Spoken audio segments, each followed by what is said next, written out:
दोस्तों, मैं कवि अजात शत्रु आपका कविता जिंदाबाद चैनल पर हार्दिक स्वागत करता हूं, अभिनंदन करता हूं। बहुत कम समय में आपने इस चैनल को पसंद किया है, इसके लिए फिर से धन्यवाद। साथियों, हमारी टीम कविता जिंदाबाद ने एक से एक बेहतरीन वीडियो उपलब्ध किए हैं हमारी लाइब्रेरी से, जो समय समय पर आपको मिलते रहेंगे। आप इस चैनल को सब्सक्राइब कीजिए, लाइक कीजिए और दोस्तों तक शेयर कीजिए। करो कुछ ऐसा तुम, जियो कुछ ऐसे तुम, गौरव हो महसूस हमें और तुम्हें भी। जाओ अपने सपनों को साकार करो, तुम कर्म करो, बस यही युक्ति है जीवन। पंडाल में केवल 2 लोग बचे थे, एक सुनने वाला, दूसरा सुनाने वाला। कोई और कभी होता तो बेहोश हो जाता। मैंने उससे कहा कि आप जरूर मेरे लिए बैठे हैं। वो बोला नहीं, आपके बाद मेरा नंबर है।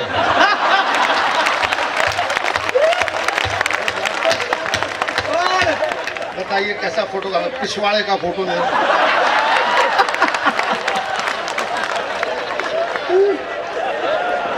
इस हिस्से का क्या करेगा भाई, मर्द है तो सामने।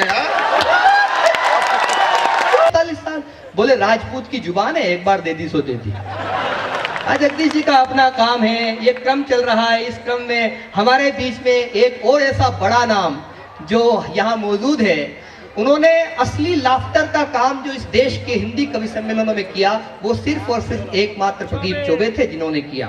बाद में सारे चैनल्स पे उनकी झूठन, उनकी चुटकुले, उनके अंडे वंडे सब ले गए लोग बाग। लेकिन असली आदमी ये है जो ओरिजिनल है। ये लाफिंग गैस सिलेंडर है जो ग्वालियर से आते हैं। हम सब लोग गाड़ी से, फ्लाइट से ऐसे यात्राएं करते हैं। प्रदीप भाई वो है जो माल गाड़ी से आते हैं। बड़ा वाला काम है इनका। बड़े वाले काम के लिए आप अपनी तालियों से उन्हें बुलाइए। प्रदीप चौबे, ग्वालियर। बरसों से साथ में है मेरे, मैं उसके साथ में हूँ। जब अब मेरी बड़ी मुसीबत है साहब, मेरे बाद में विष्णु सक्सेना आएंगे। वो भी गाने वाले, ये भी गाने वाले, हम हंसाने वाले, रोने वाले। लेकिन जब जब भी मैं जगदीश सोलंकी को सुनता हूँ, विष्णु सक्सेना को सुनता हूँ, तो मेरा खुद भी बहुत गाने का मन करने लगता है। परंतु मैं ऐसा करूँगा नहीं, क्योंकि ये आपके साथ में अत्याचार होगा। हालांकि किसी जमाने में मैं भी बहुत बढ़िया गाता था। एक बार कॉलेज में मैंने गाना कंपटीशन में गाया, तो एक ही गाने पर मुझको 2 मेडल मिले, एक छोटा दूसरा बड़ा। छोटा मेडल गाना शुरू करने के लिए मिला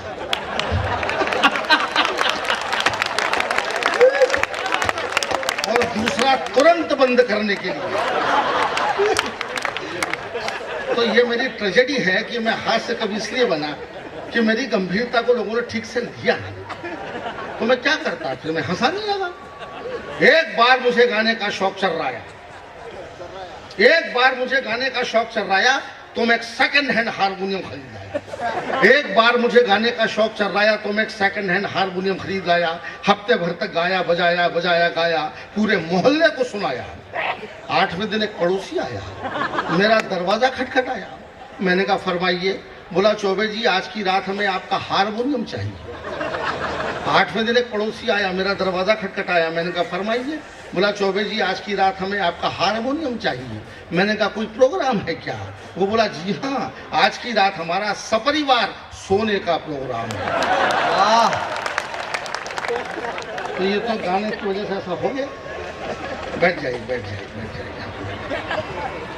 अभी अगर दूसरा दौर हुआ तो जनता स्टेज पे दिखेगी, इतनी भीड़ है। आइयो मित्रों, आज तो बहुत अच्छी बात है।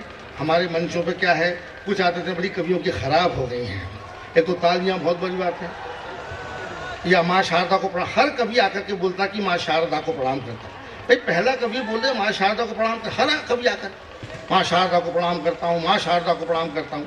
आज तो सरदार जी भर ने अपनी भूमिका अदाई, बाकी की सबने कविता सुनाई, माँ शारदा को प्रणाम नहीं किया। एक आदमी ने कर दिया, काफ़ी है, पर सब करने लगते हैं। एक कवि तो इतना आदी था माँ शारदा को प्रणाम करने का कि जब उसकी शादी हुई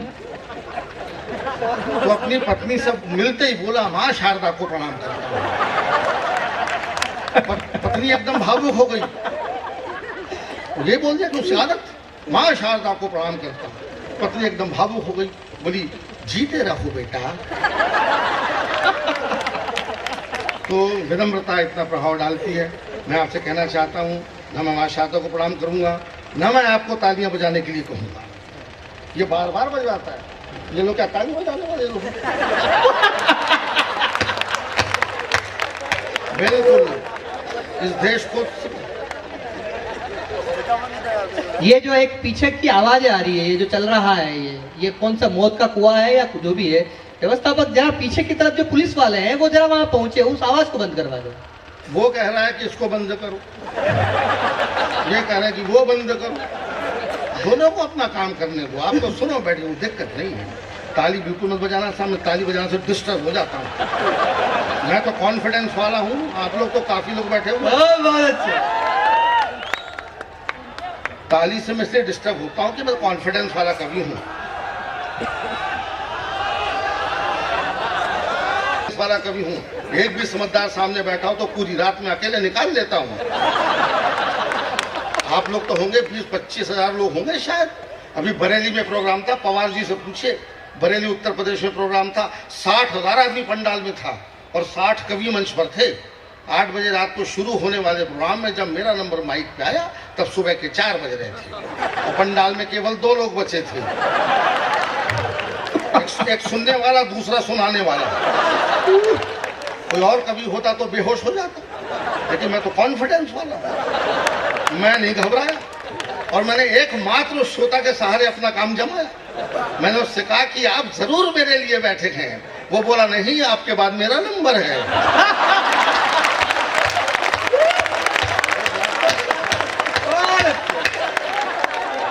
बताइए कैसा फोटोग्राफ, पिछवाड़े का फोटो नहीं।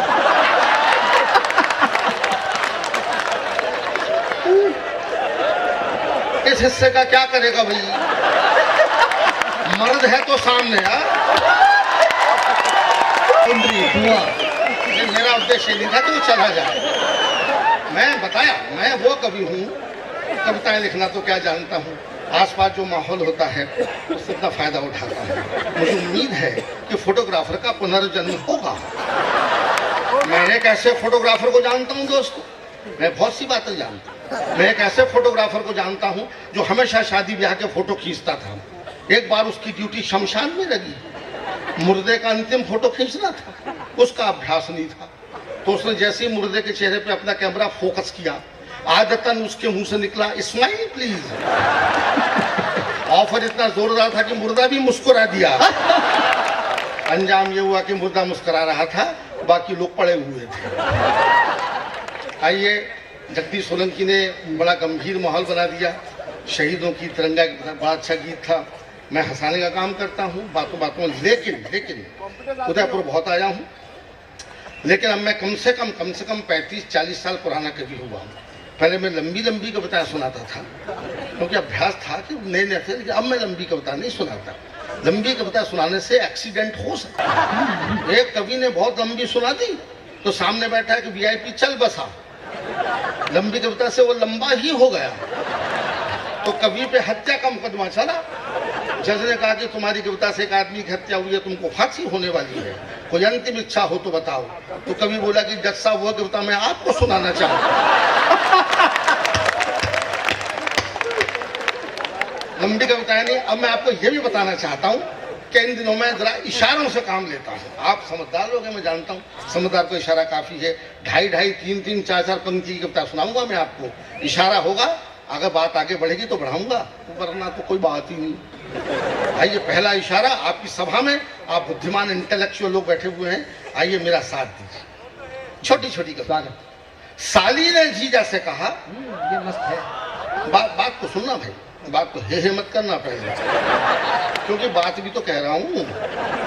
साली ने जीजा से कहा कि जीजा जी मैं पास हो गई, मिठाई खिलाओ। साली ने जीजा से कहा कि जीजा जी मैं पास हो गई, मिठाई खिलाओ। जीजा जी मुस्कुरा के बोले जरूर खिलाऊंगा, थोड़ी और पास हो जाओ।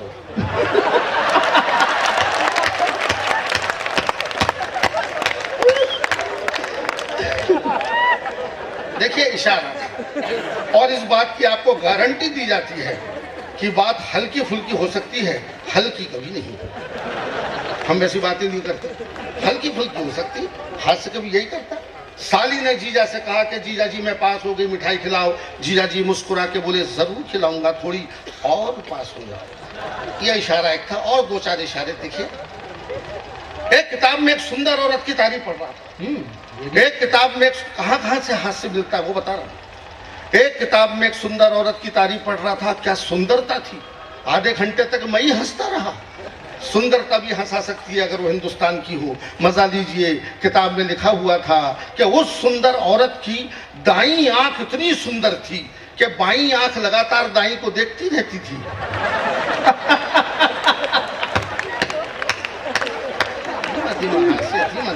बहुत अच्छे। धीमा धीमा हास्य मेरे पास में। उस सुंदर औरत की दाईं आंख इतनी सुंदर थी कि बाईं आंख लगातार दाईं को देखती रहती थी। एक और तीसरा इशारा, ये थोड़ा और बारीक है पर आपको मजा श्योर आएगा, ये मैं जानता हूँ। लिखा था, वो मैंने पढ़ा था, किताब में लिखा था कि अगर कोई पति, पवार जी, अगर कोई पति अपनी पत्नी के लिए कार का दरवाजा खोल रहा हो, और से सुनिए, अगर कोई पति अपनी पत्नी के लिए कार का दरवाजा खोल रहा हो तो समझ जाइए कि या तो कार नहीं है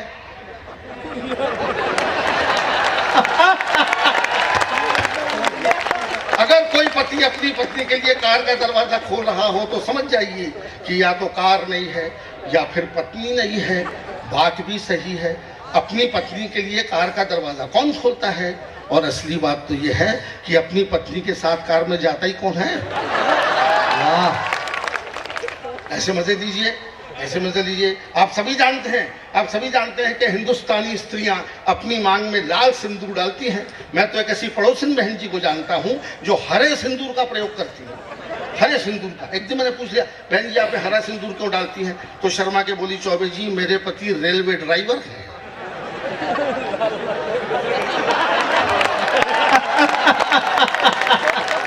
धन्यवाद धन्यवाद। शर्मा के, मैं कहा बहन जी आप हरा सिंदूर क्यों डालती है? शर्मा के बोली, चौबे जी मेरे पति रेलवे ड्राइवर हैं, लाल झंडी देख करके गाड़ी दूसरे प्लेटफॉर्म पे नहीं चली जाए।